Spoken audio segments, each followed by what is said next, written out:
Nós, queridos, estamos com muita expectativa para o nosso espetáculo da Páscoa. Espetáculo da Páscoa. Será nos dias 6, 7 e 8 de abril. Serão 3 sessões do nosso espetáculo. Olha, está muito especial. Nossos irmãos estão ensaiando de uma forma muito intensa e vai ser algo muito bonito. Eu já queria que você se preparasse para isso. Porém, a Penute sempre reforça aqui, meus irmãos, que nós ainda precisamos de muitas pessoas para participar desse espetáculo. Você que tem alguma experiência, algum envolvimento com teatro, com coral, com música, com dança, eu queria que no final do culto você procurasse aqui a Penute, a Vilma, para que você tivesse mais informações. Quem aqui já está participando aí dos ensaios? Levanta a mão aí, você que está aí no espetáculo. Quantas pessoas? Queria que você aplaudisse essas pessoas, irmãos, porque são tantas pessoas dando o seu coração, o seu tempo, as suas vidas. É teatro, é coral, ornamentação, são tantas coisas e você também pode participar.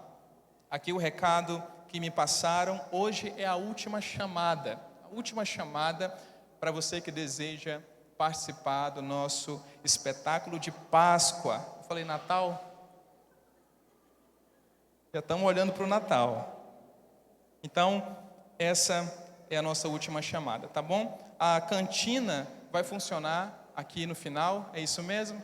Vai estar funcionando a cantina para que os nossos irmãos tenham aí também a questão financeira para tudo que envolve também o nosso espetáculo de Páscoa, viu, queridos? Então, no final do culto você tem a oportunidade de participar e de abençoar nossos irmãos também.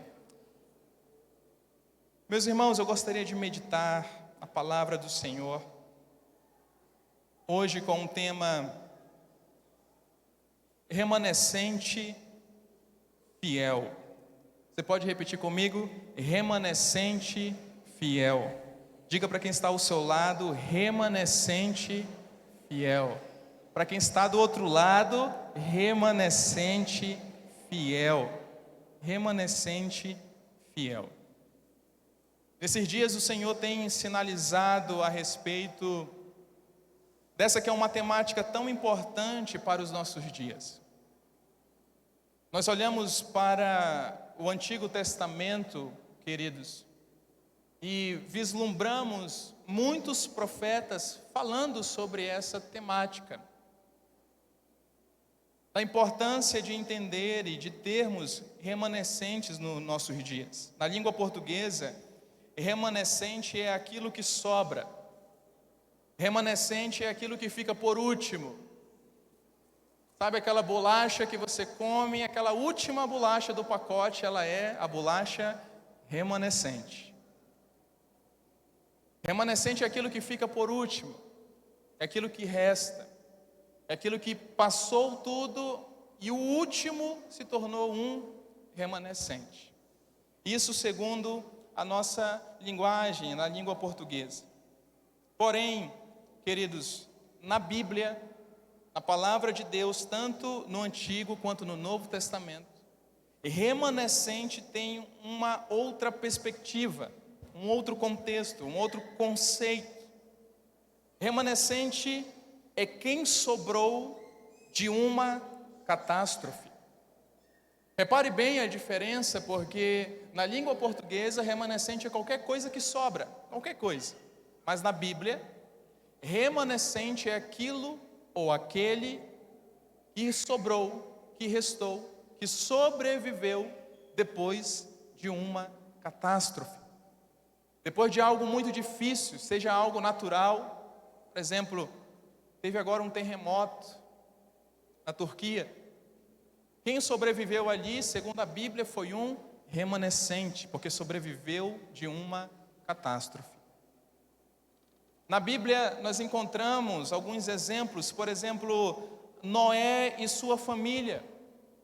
Foram uma família de remanescentes, porque foram os únicos que sobreviveram depois do dilúvio. Depois dessa catástrofe que invadiu a terra, onde a terra ficou submersa, a única família que restou foi uma família remanescente, a família de Noé.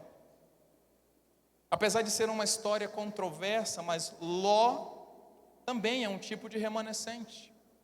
Depois que Deus destruiu Sodoma e Gomorra, Ló foi um dos últimos que sobreviveram por um grande livramento de Deus. Ele e suas filhas também são remanescentes. E o principal e o mais clássico de todos os remanescentes são aqueles que sobreviveram depois do exílio que Israel passou. O povo de Israel foi dominado pela Babilônia, por Nabucodonosor.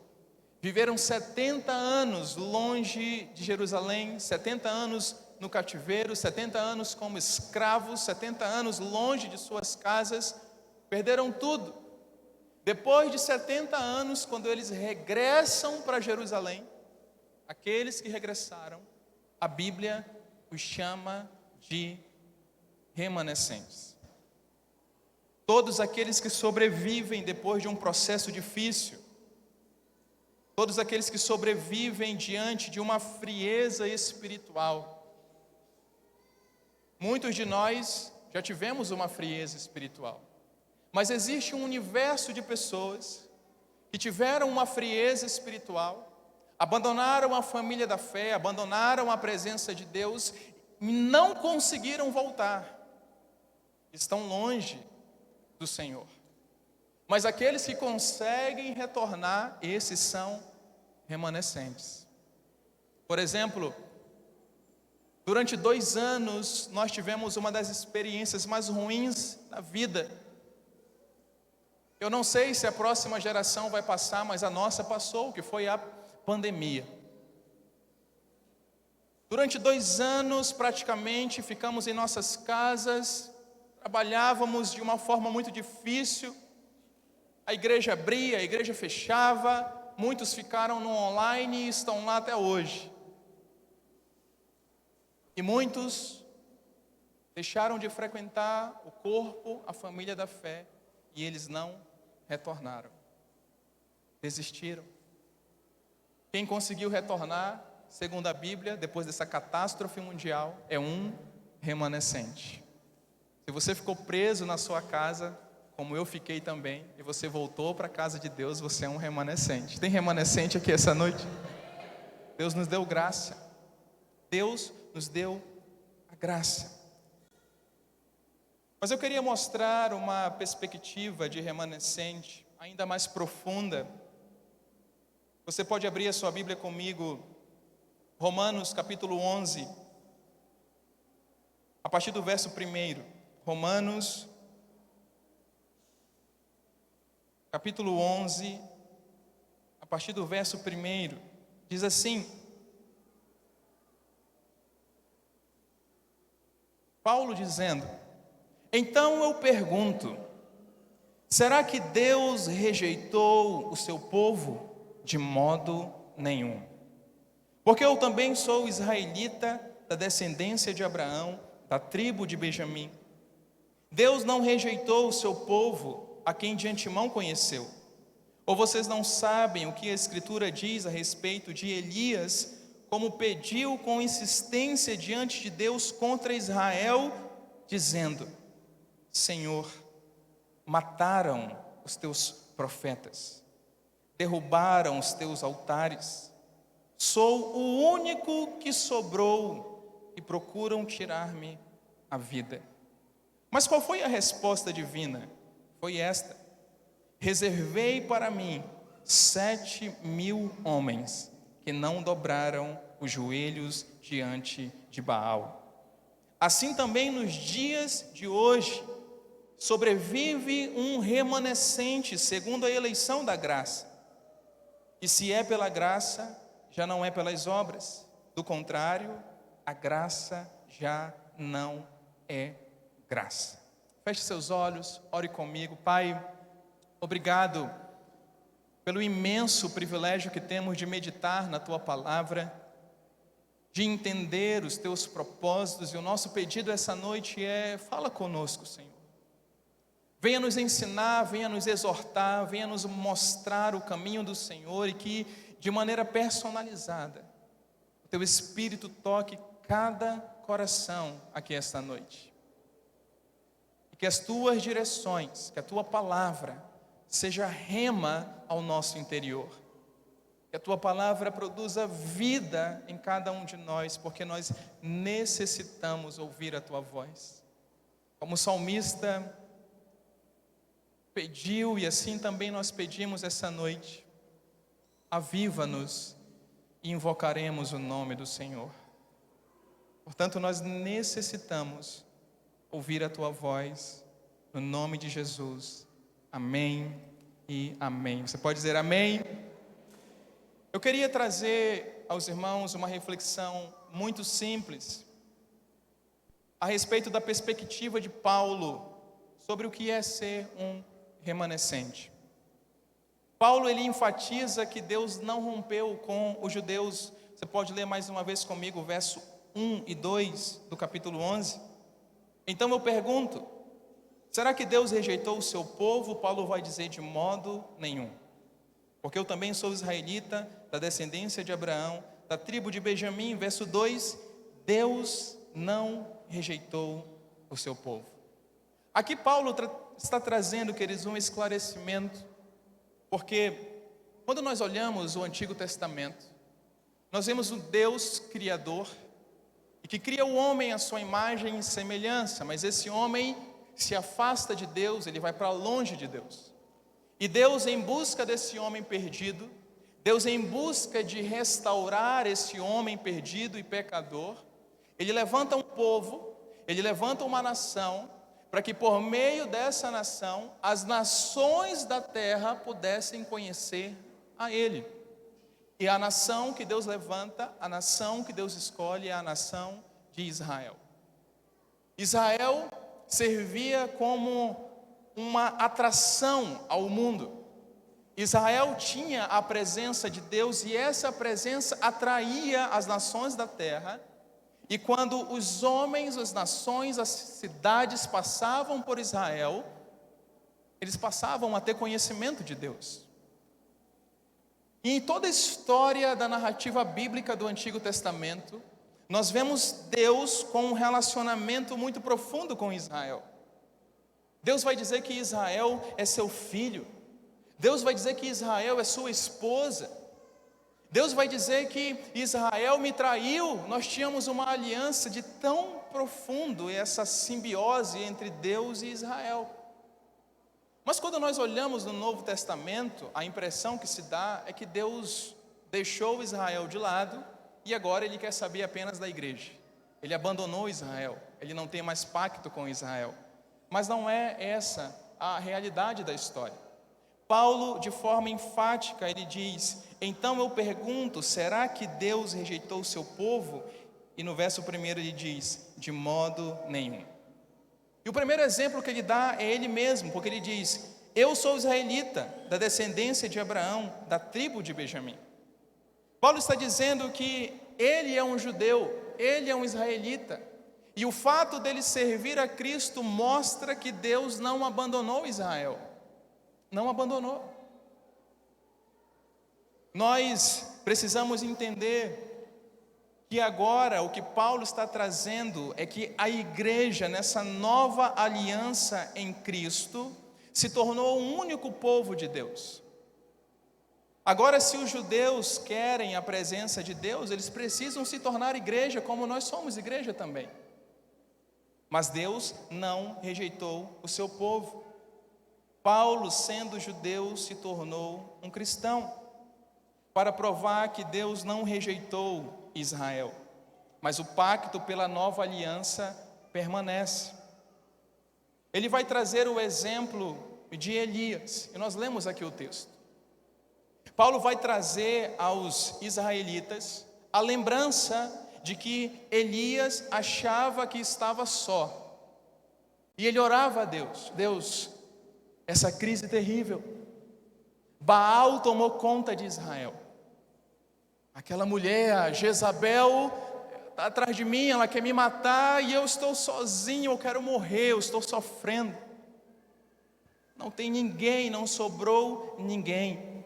Mas a resposta que Deus dá para Elias é que ainda existiam 7.000 remanescentes que não perderam a fé em Deus, que não dobraram seus joelhos a Baal, que não temeram o poder de Jezabel e de Acabe.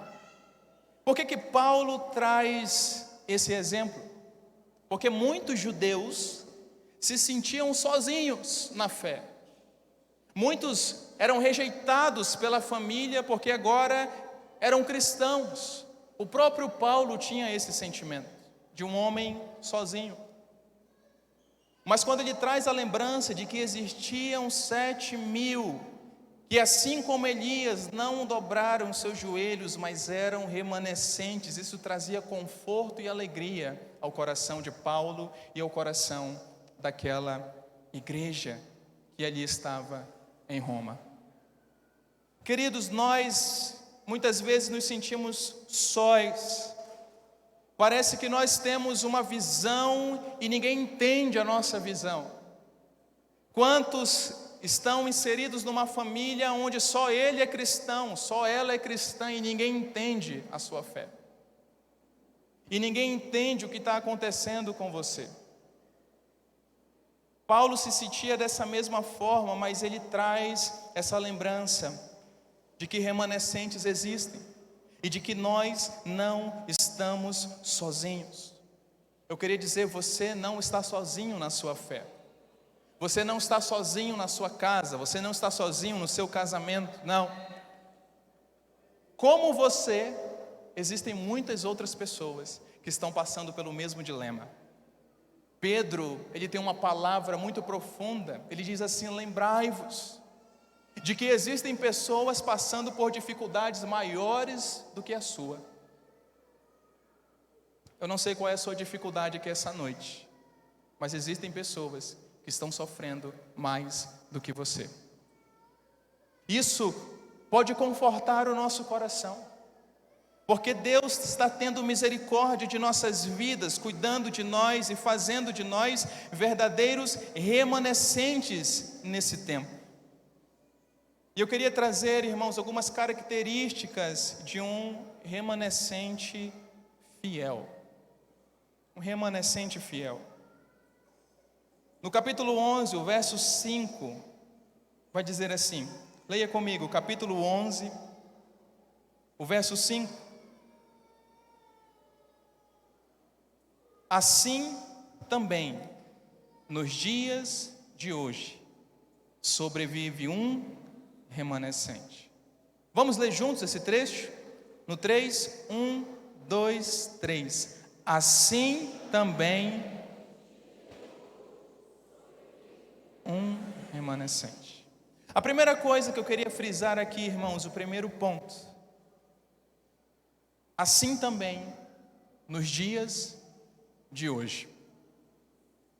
O que Paulo está dizendo é que no tempo de Elias tiveram os seus remanescentes, mas assim também no dia de hoje nós temos remanescentes.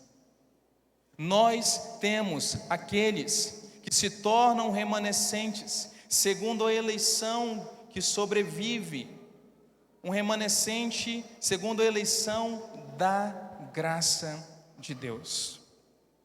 Quando Paulo diz isso, irmãos, que ainda hoje existem remanescentes, o que ele está querendo trazer é uma das principais características de um remanescente, que é a fidelidade. Ele está dizendo, assim como no tempo de Elias, os homens foram fiéis a Deus, assim também nos dias de hoje, existem homens fiéis a Deus. Nós vivemos em um tempo muito difícil, irmãos, muito difícil, muito delicado. Dentro de um contexto eclesiástico, um contexto de igreja, nós vivemos em um tempo de muitos escândalos. Parece que vivemos em uma inércia, onde O profético parece que tomou um lado, dois extremos. Não tem profético aqui e no outro é profético demais. Não há um consenso muitas vezes diante daquilo que Deus está falando, mas eu quero dizer que existe um equilíbrio sim. Existe um equilíbrio sim nos nossos dias dentro de uma fidelidade a Deus. Até porque, irmãos, fidelidade é um fruto do Espírito. Gálatas 5:22, se o Adonai puder colocar para mim, Gálatas capítulo 5, verso 22. Mas o fruto do Espírito é amor, alegria, paz, longanimidade, benignidade, bondade e fidelidade. Fidelidade é um fruto do Espírito que o próprio Senhor introduz em nós. Fiel, irmãos, é o adjetivo que Deus vai usar para aqueles que serão salvos no dia do juízo. Haverá um juízo. Haverá um julgamento onde todos nós passaremos diante de Deus por esse julgamento. Mas aqueles que se acharem salvos, Deus usará esse adjetivo de fiel. Coloca para mim, por favor, Mateus 25, verso 21. Mateus capítulo 25, verso 21. Leia comigo. O Senhor diz: muito bem, servo bom e fiel. Você foi fiel no pouco, sobre o muito o colocarei. Venha participar da alegria do seu Senhor. Sabe quando você vai ouvir isso aqui de Deus? No dia do juízo. Deus vai olhar para você e falar assim: você foi fiel. Você foi fiel. Isso é tão impactante, irmãos, a fidelidade é tão impactante que Deus vai usar isso no dia do juízo. Porém, o perigo, irmãos, é que a diversidade de ideias desse tempo busca diluir a nossa fidelidade a Deus. Hoje em dia, irmãos, são tantas ideias no mundo, tantos conceitos, tantas verdades, tantos certos, todo mundo está certo hoje, não há, como falei anteriormente, um consenso, e a fidelidade ela vai sendo diluída, por exemplo, no casamento. Qual fidelidade ou qual tipo de casamento nós estamos levando? O conceito ou os conceitos que existem por aí, ou o conceito bíblico de casamento? Quem está entendendo isso aqui, queridos? Hoje existem vários conceitos de casamento, mas nós, que tipo de casamento nós estamos levando? Será que é o bíblico? Será que estamos sendo fiéis dentro desse contexto? Por exemplo, a nossa vida financeira. Hoje, tantos coaches, tantos ensinos a respeito da vida financeira, como nós estamos tratando as nossas finanças? Será que as nossas finanças estão sendo de acordo com aquilo que a Bíblia nos ensina? As atitudes financeiras que temos, será que é de acordo com a fidelidade às Escrituras?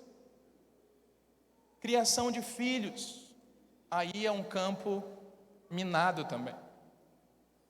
Hoje em dia todo mundo tem uma ideia de criação de filhos, até mesmo a ideia de que não, o seu filho não nasce com sexo, o seu filho vai descobrir qual é o sexo dele ao longo da história. Esse é um conceito que tem, mas a Bíblia tem um conceito de criação de filhos.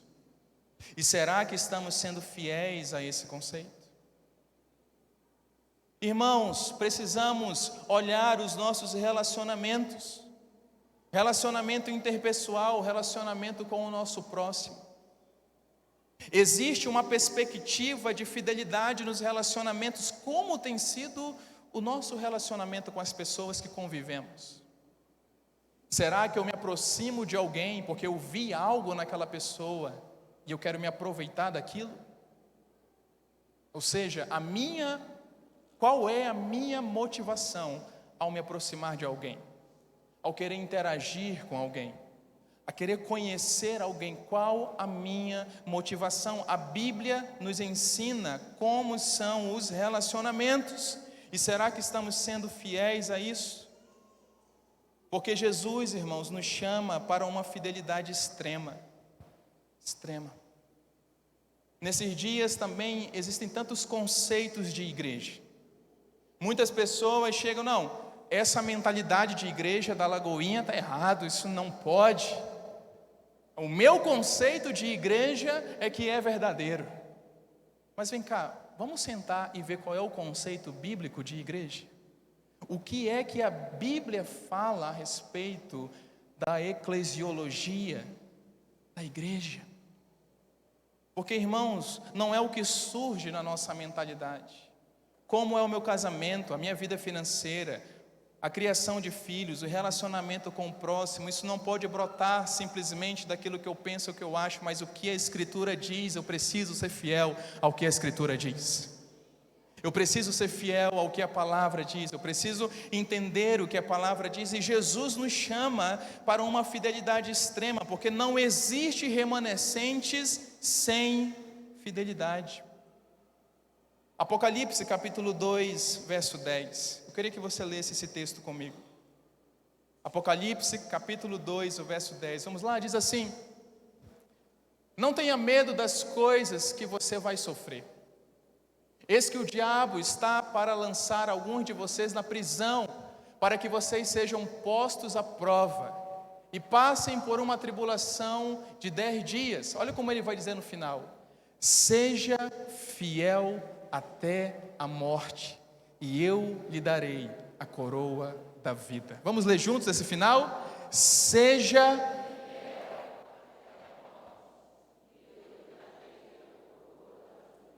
Quem pode aplaudir esse texto aqui, queridos? É um pedido de Jesus. Jesus olha para nós nesse tempo, no século 21, no ano de 2023, nesse mês de fevereiro, nesse último domingo do mês, e há uma conclamação de Jesus: sejam fiéis até a morte. Sejam fiéis às Escrituras, sejam fiéis à minha palavra. Não existe remanescente sem fidelidade extrema. E essa morte aqui, queridos, ela possui duas derivações. A primeira delas é a morte do nosso eu, é a morte da nossa vida pecaminosa. Jesus está dizendo assim: olha, seja fiel até a morte, ou seja, até que esse pecado morra em você, até que esse orgulho morra, até que essa inveja morra, até que essa dificuldade morra. Seja fiel até que tudo isso dentro de nós possa morrer. Paulo entendeu isso em uma das suas cartas, quando ele diz: vivo não mais eu, mas Cristo vive em mim.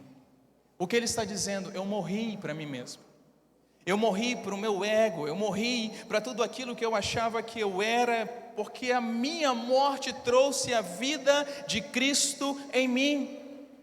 Precisamos morrer a cada dia e demonstrar essa fidelidade a Deus, a Deus.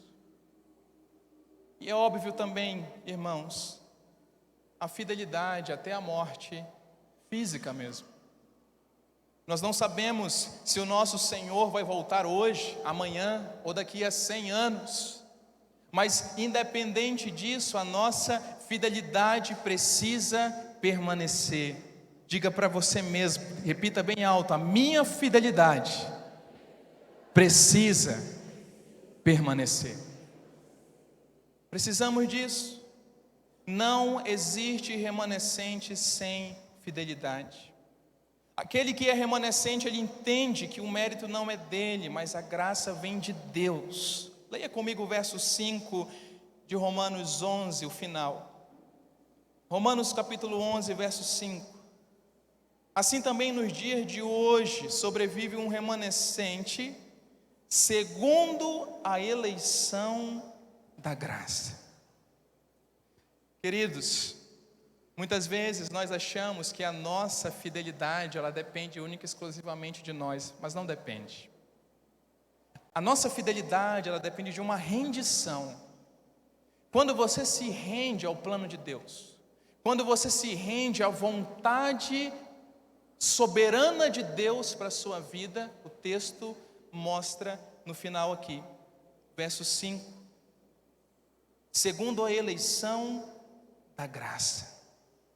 É a graça de Deus, irmãos, que nos move a ter uma vida de fidelidade. Por isso precisamos entender o que é essa graça, o que é essa benevolência. O remanescente entende que o que acontece na vida dele, ao se tornar um remanescente, o mérito não é dele, mas é a graça de Deus em sua vida de forma singular. Deixa eu te explicar isso aqui. Muitas vezes nós estamos apoiados na experiência que o pastor teve. O pastor viveu tal experiência e eu estou apegado à experiência dele. Minha irmã, o meu marido, tal pessoa viveu tal experiência com Deus e eu me apego a essa experiência. A graça de Deus é tão poderosa que ela quer que você tenha a sua experiência com Deus. Paulo está dizendo, Elias teve a experiência dele, eu tenho a minha experiência dele, mas e nós, irmãos? Qual foi a última vez que você teve uma experiência singular com o Espírito Santo? Algo divisor. Algo que transcende um simples culto e transforma a nossa existência. Um dia, na Lagoinha, lá em Belo Horizonte, estava numa conferência chamada Conferência do Espírito Santo, Radassa. E naquele dia, irmãos, eu estava com 23 anos de idade. Naquele dia eu tive uma experiência com o Espírito Santo. O Espírito Santo me fez entender quem Ele é. Porque até então, eu achava que Ele era uma força que eu dominava. Porque quando eu colocava a minha mão, as pessoas caíam no chão no poder de Deus. Porque quando eu orava, a presença se manifestava e eu achava que aquela força pertencia a mim, tinha algo a ver comigo. Uma atmosfera, simplesmente. Naquele dia, quando eu entendi que o Espírito Santo é uma pessoa, irmãos, foi tão constrangedor. Eu já tinha ouvido falar que ele era uma pessoa, mas isso ainda não fazia sentido no meu coração. Não sei se eu estou conseguindo explicar isso para você. Não fazia sentido. Para mim não passava de uma atmosfera, de uma sensação, de uma energia. É tudo isso, mas isso é só o resultado. Existe uma pessoa por trás de tudo isso, e eu não conhecia essa pessoa.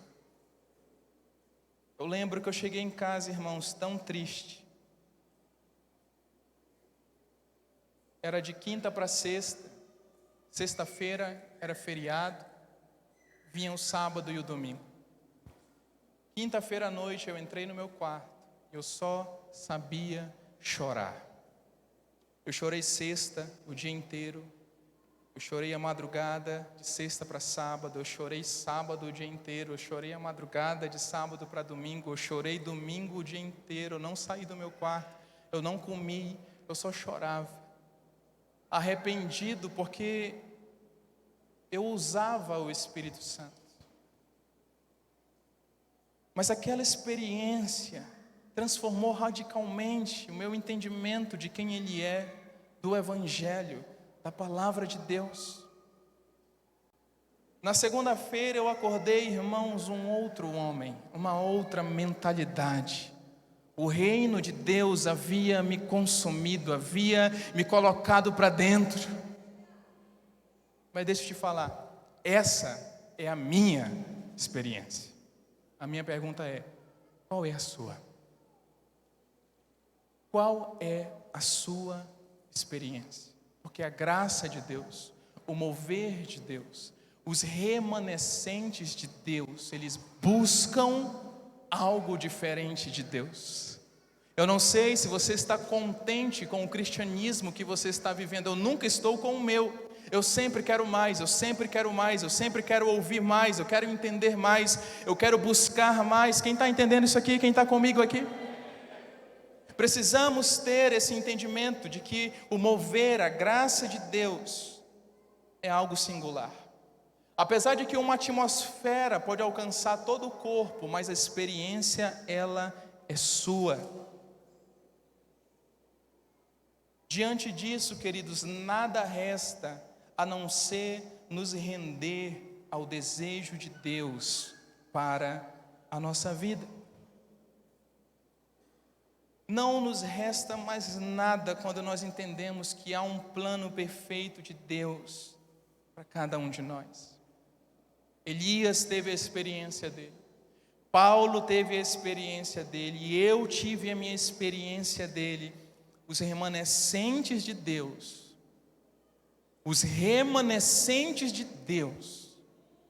possuem experiências profundas com Ele. O que é um remanescente? Quem é fiel até a última consequência. O que é um remanescente? Quem tem profunda experiência com Deus. Os remanescentes entendem que não é pela nossa obra, e se não é pela minha obra, então a glória pertence a Deus. Leia comigo o verso 6. Romanos, capítulo 11, verso 6. E se é pela graça, já não é pelas obras. Do contrário, a graça já não é graça. O que é graça, queridos? Repita comigo: favor imerecido. Fidelidade depende de nós, mas também depende da graça de Deus em nós. Experiência depende da minha busca, mas também depende da graça de Deus em nós. E por último, entender que não é pela minha obra, pela minha performance, pelo meu talento. Tudo isso é muito importante, mas não é por meio disso que Deus deseja se revelar, mas é pela sua graça. Então, se você é fiel a Deus, meu irmão, a glória é de Deus. Se você tem ou já teve experiências com Deus, a glória é de Deus. Precisamos entender isso, que tudo na nossa vida precisa expressar a glória de Deus.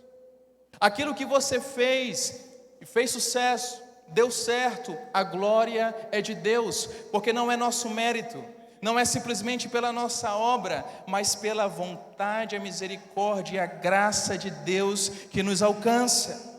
Por isso precisamos render a Ele toda a glória. Toda a glória.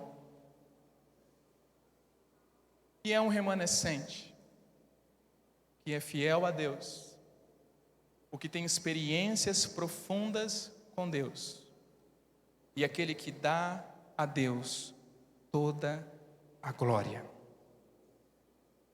Há uma promessa de Deus para quem é um remanescente fiel. E eu quero finalizar com esse texto. Jeremias capítulo 23, o verso 3. Jeremias 23, o verso 3. Os meninos vão colocar. A todos os remanescentes. Você é remanescente, viu, gente? Essas crianças vão sacudir essa cidade, vocês vão ver. Leia comigo. Eu mesmo recolherei o remanescente das minhas ovelhas. Quem é a ovelha de Deus aqui?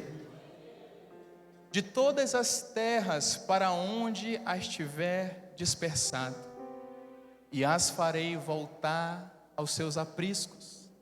Serão fecundas e se multiplicarão. O que é um remanescente?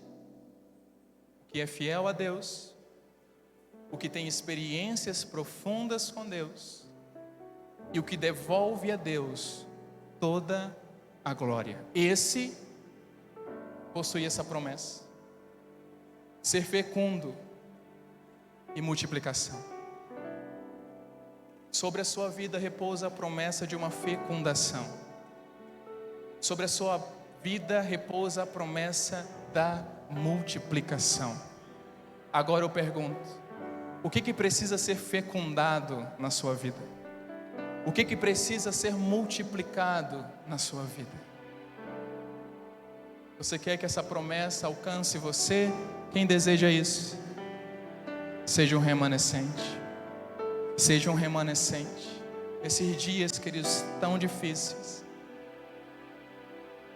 Esse é o tempo, é um dos tempos na história mais difíceis de ser um remanescente. É muito fácil, irmãos, é muito fácil nesse tempo abandonar a fé. É muito fácil nesse tempo abandonar a igreja. Eu nunca vi um tempo tão fácil para abandonar a fé. Por isso há um clamor de Deus, daqueles remanescentes fiéis. E essa semana eu tenho orado, pedido para o Senhor: Senhor, faça da nossa igreja uma igreja remanescente nessa cidade. Não nos deixe que essa igreja se curve para a política. Não nos deixe que essa igreja se curve para a teologia da prosperidade. Não deixe, Senhor, que essa igreja tenha uma palavra de heresia no nosso meio. Não deixe. Mas nos ajude a permanecer íntegros, fiéis ao Senhor. Eu quero ser essa igreja, irmãos. Quem quer ser essa igreja, fica de pé comigo, por favor.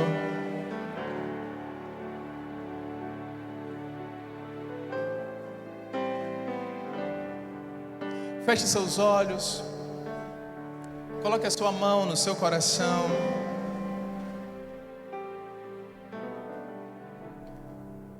A sua mão no seu coração. Repita comigo e diga: eu sou um remanescente nesse tempo. E eu sei que pela graça eu posso ser fiel.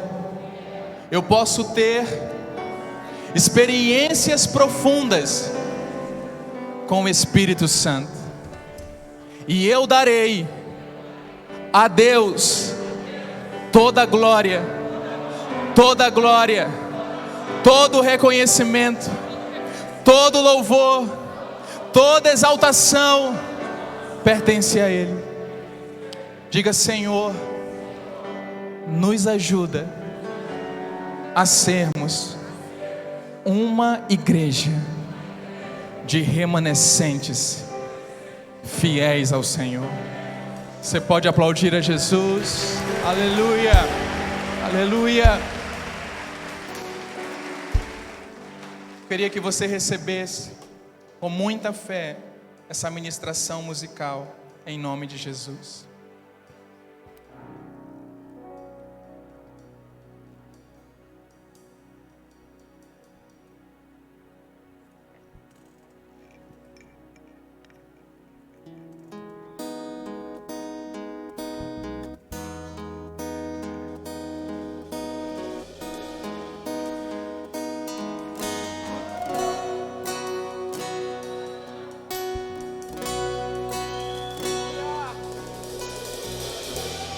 Meu Jesus,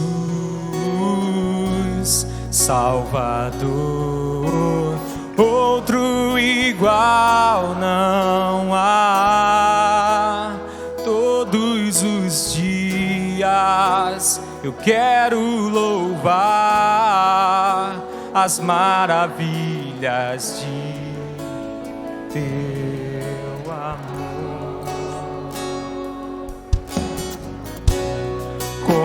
Consolo, abrigo, força e refúgio é o Senhor.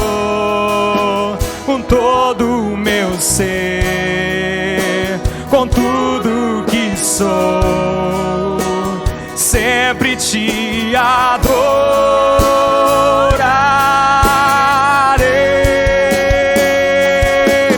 Aclame ao Senhor toda a terra e cantemos poder, majestade, louvores ao Rei. Montanhas se prostem e ruja aos mares, ao som de teu nome.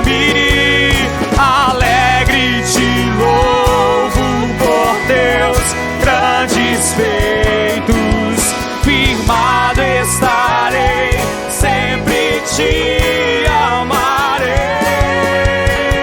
Incomparáveis são tuas promessas, incomparáveis são tuas promessas pra mim.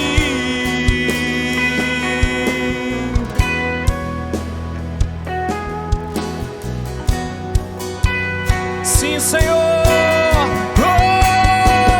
eu quero ser como um jardim fechado, regado e cuidado pelo teu Espírito.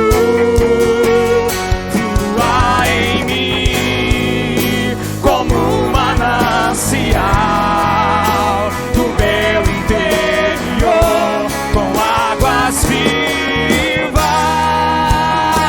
restaura o meu ser.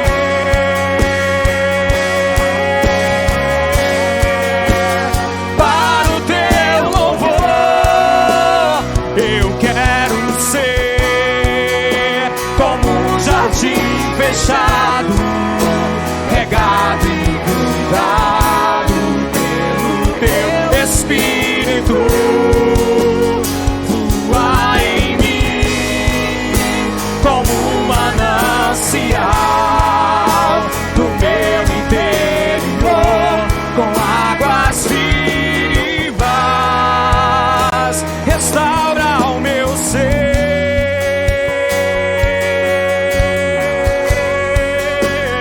A Ele a glória,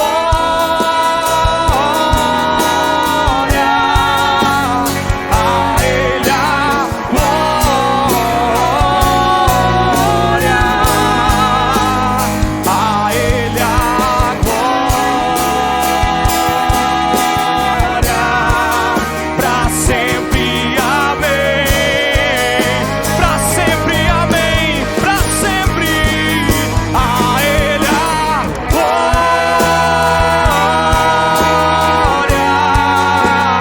a Ele a glória, a Ele a glória,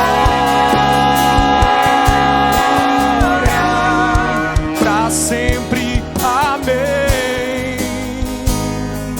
Toda a glória, a Ele a glória. Cante, igreja, somente a Ele a glória.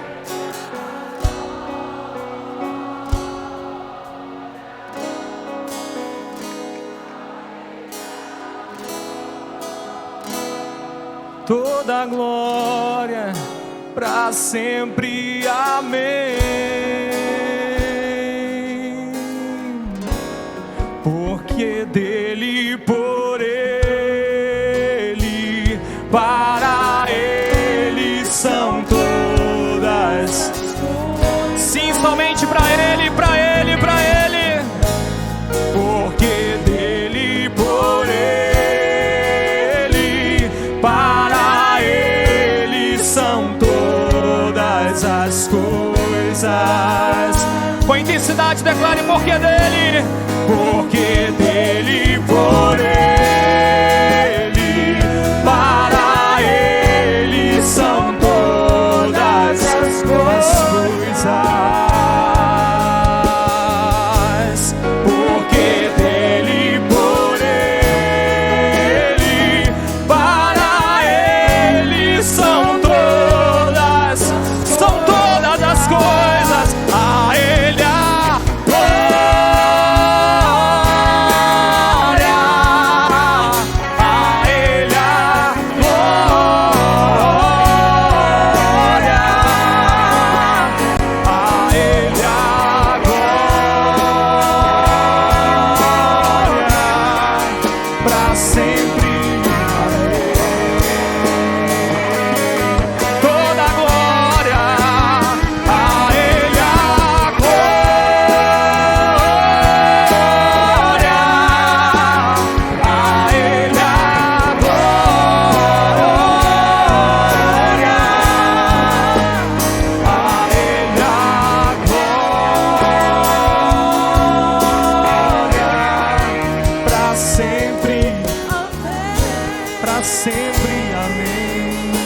para sempre. Amém.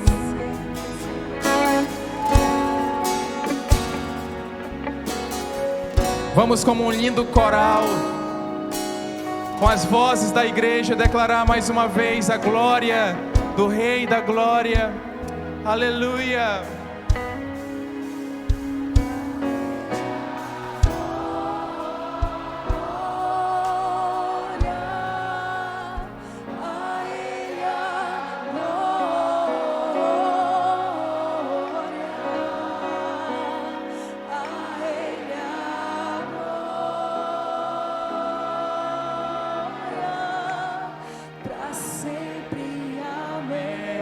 Não canse, não canse, diga isso a Ele, diga bem forte, aleluia.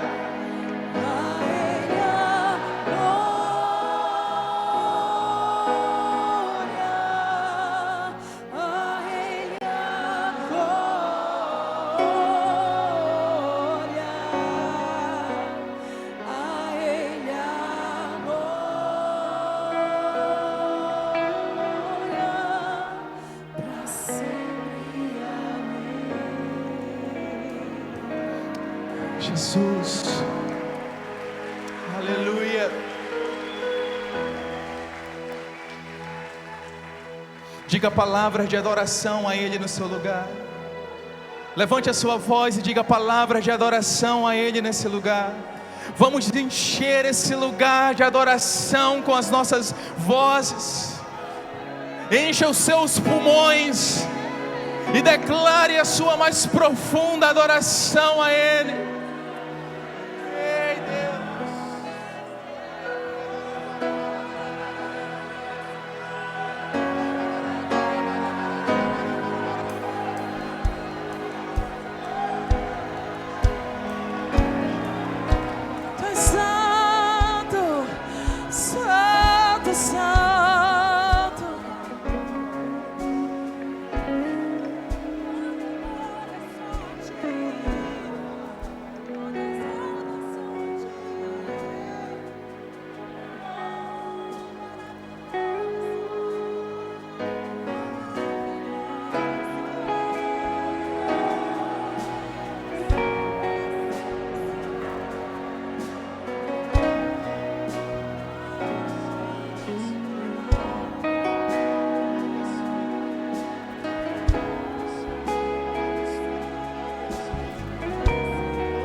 Profundas riquezas, o saber e o conhecer de Deus. Quão insondáveis seus juízos e seus caminhos. Quão profundas riquezas, o saber e o conhecer de Deus. Quão insondáveis, quão insondáveis seus juízos e seus caminhos.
Diga assim: Santo, Santo é o Senhor Deus poderoso, digno de louvor, digno de Cordeiro, tu és santo. Levante a sua voz nessa noite, levante a sua voz nessa noite e declare: é o Senhor Deus poderoso, digno de louvor, digno Cordeiro, diga: tu és santo, santo é o Senhor Deus poderoso, digno de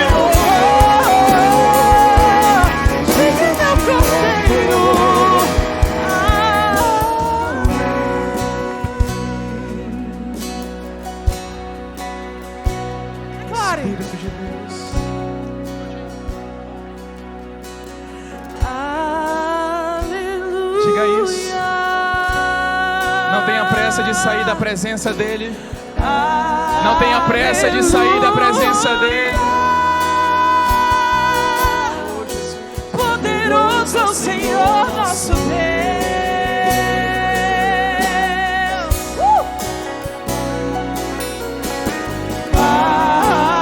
Aleluia. Diga: aleluia. Poderoso é o Senhor nosso Deus. Cante a Ele nessa noite. Aleluia. Santo, Santo, te adoramos, Deus. Tu és exaltado. Eu te louvarei.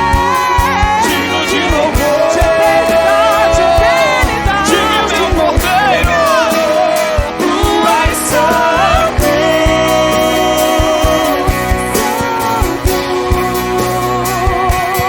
É o Senhor Deus poderoso, digno de louvor. digno de louvor. A igreja: tu és santo. Levante a sua voz: santo.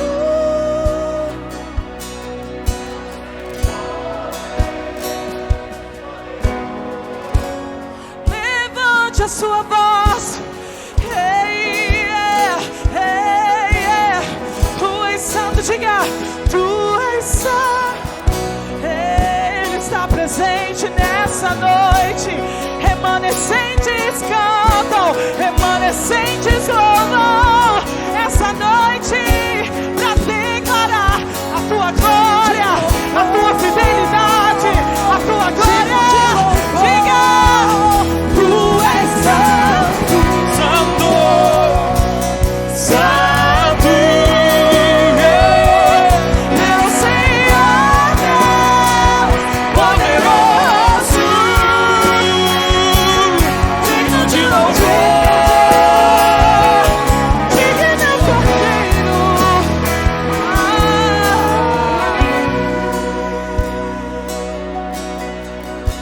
Aleluia. Coloque a sua mão no seu coração. Coloque a sua mão no seu coração. Em fé, nós iremos orar nesse momento. Feche seus olhos, coloque a sua mão no seu coração. Pai, em nome de Jesus, há uma presença poderosa do Teu Espírito entre nós. E em fé nós oramos. A todos aqueles que estão enfermos aqui essa noite, seja curado em nome de Jesus. Receba a sua cura em nome de Jesus. Receba a sua cura em nome de Jesus. Diga isso a Ele, diga: eu tenho fé que eu sairei daqui curado. Diga isso: eu tenho fé. Eu tenho fé em uma cura milagrosa.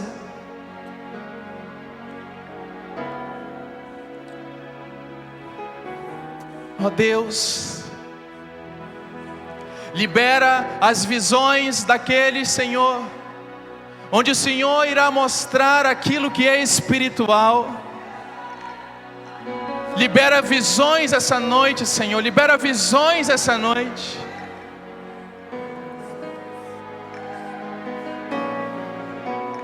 Pai, aqueles que possuem a necessidade de uma libertação. Pastor, eu tenho um vício, eu preciso ser liberto. Eu declaro em nome de Jesus: receba a sua libertação em nome de Jesus. Receba a sua libertação em nome de Jesus. Há um toque do Espírito. Há uma ministração, não minha, mas do Espírito. Cura para quem precisa de cura. Milagre para quem precisa de milagre. Há um liberar de Deus, há um rio de Deus. Há um liberar de Deus, há um rio de Deus aqui essa noite. Libertação, libertação de pensamentos maldosos, pensamentos suicidas. Pessoas estão sendo libertas da mágoa. Pessoas que entraram aqui com um coração amargurado, fechado. Há um toque do Espírito no seu coração. Sai agora toda mágoa, todo rancor, toda decepção. E receba a alegria do Espírito de Deus. A alegria do Espírito de Deus. A alegria do Espírito invade o seu interior. Espírito de Deus.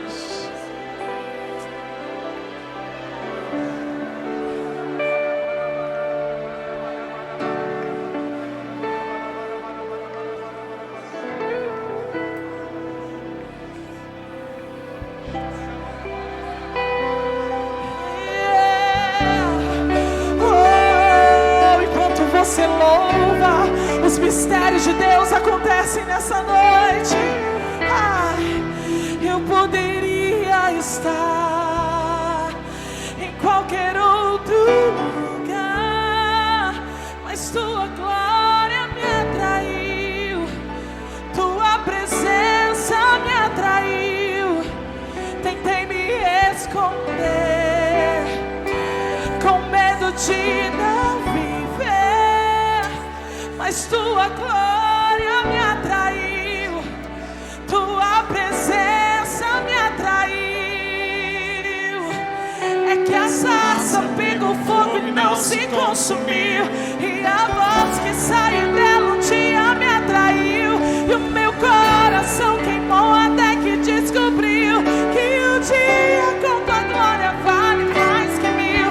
É que a sarça pegou fogo e não se consumiu, e a voz que saiu dela um dia me atraiu, e o meu coração queimou até que descobriu que o dia com tua glória, o dia com tua glória vale mais que mil.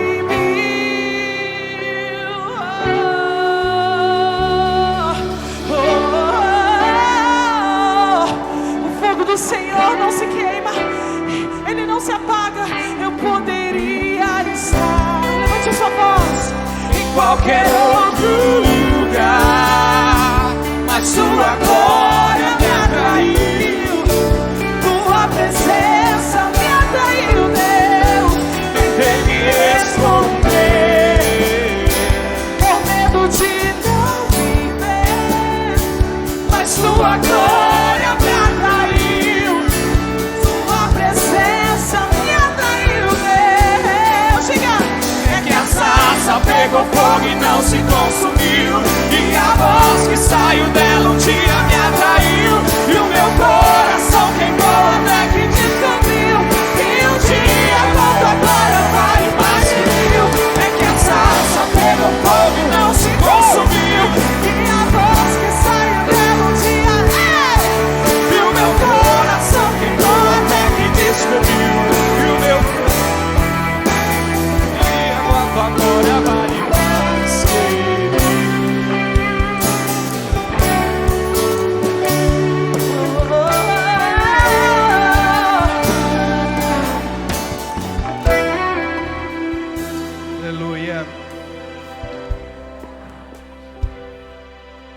Todos com as mãos no coração. Coloque a sua mão no seu coração. E com os olhos fechados, repita comigo e diga: Senhor Jesus, perdoa os meus pecados. Escreve o meu nome no livro da vida. Pois eu reconheço, diga bem forte, eu reconheço que Tu és o meu Senhor e o meu Salvador. Por isso, faça de mim uma nova criação. Diga bem forte: Deus Pai, eu que andei contigo, mas me afastei. Arrependido eu volto, pois eu sei do Teu perdão e do Teu amor sobre a minha vida, em nome de Jesus. Ainda de olhos fechados, você que de forma sincera, piedosa, honesta, fez uma dessas duas orações dizendo: eu entrego a minha vida a Jesus, ou se reconciliando com Deus o Pai. Você que estava afastado e sabe que precisa voltar. Você essa noite que entrega a sua vida a Jesus, ou se reconcilia com Deus o Pai. Você que deseja se tornar esse remanescente fiel, entregando a sua vida a Ele, sem constrangimento algum. Eu queria pedir que aí no seu lugar, você levantasse bem alto uma das suas mãos para que eu possa ver você.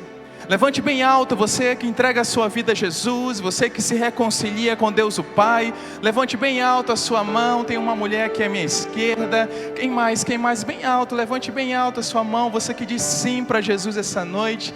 Tem uma mão levantada aqui à minha direita. Quem mais? Levante bem alto para que eu possa ver você. Você que volta ao Pai, você que entrega a sua vida a Jesus. Essa é uma noite de transformação.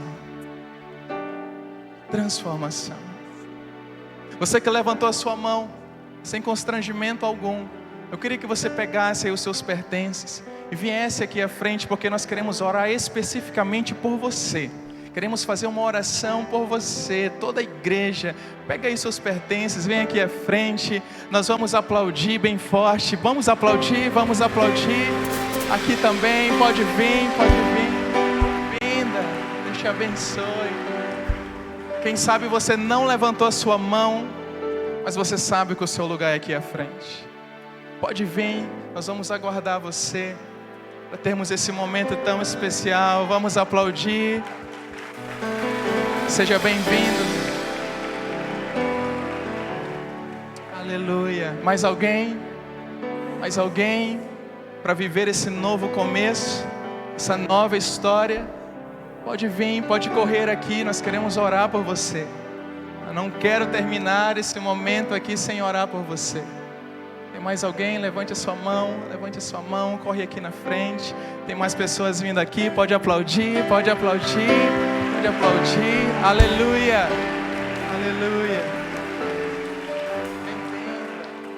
Bem-vinda.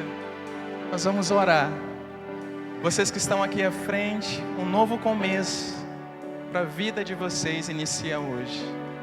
Tudo ficou para trás. Há uma nova história. Há um novo tempo. A igreja pode dizer amém? Eles já fizeram a oração de confissão. Nós vamos orar, abençoando, introduzindo cada um deles na família da fé. Levante suas mãos. Senhor, em nome de Jesus declaramos: os seus pecados estão perdoados, porque Cristo justifica você. Os teus pecados estão perdoados, porque Cristo justifica você. Os teus pecados estão perdoados, porque Cristo justifica você. Nós declaramos uma nova história, uma nova vida. Ficam aqui nesse altar todas as dores, todas as decepções, todos os pecados, todas as mazelas ficam aqui. E a partir de hoje, vocês se tornam novas criações em Cristo Jesus.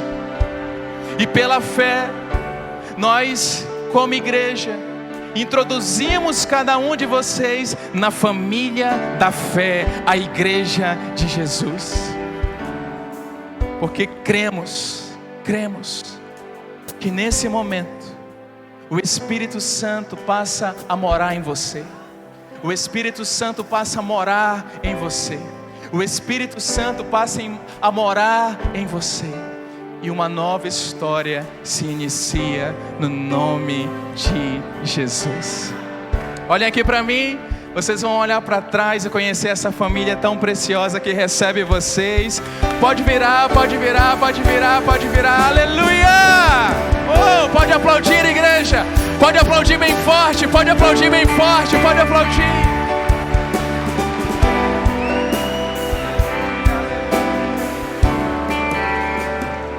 Podem conduzir aqui à minha esquerda. Podem ir lá com a Vitória, por favor. Queremos conversar com você 5 minutos. Pode aplaudir mais uma vez esses novos irmãos na fé. Aleluia, aleluia. Você sabe que aqui em Lagoinha culto não termina. Não termina. Não sei se aqui vai virar como está acontecendo naquela cidade lá nos Estados Unidos. Eu já falei para Jesus, eu estou à disposição. Quem está à disposição aqui, queridos? Aviva-nos e invocaremos o teu nome. Diga para quem está ao seu lado: você é um remanescente fiel. Você é um remanescente fiel. Você pode aplaudir essa igreja tão linda. Aleluia, aleluia, aleluia. Não vá embora correndo com pressa, não vá. Cumprimenta pelo menos 10 pessoas. Conheça alguém, toma um café ali fora, porque Deus ainda pode falar com você aqui essa noite.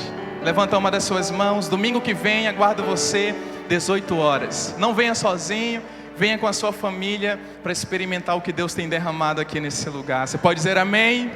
Que a graça de Jesus, que o amor de Deus o Pai e a comunhão do Espírito Santo seja sobre a sua vida, em nome de Jesus, e vai viver a melhor semana da sua história, em nome de Jesus. Vá em paz, Deus te abençoe.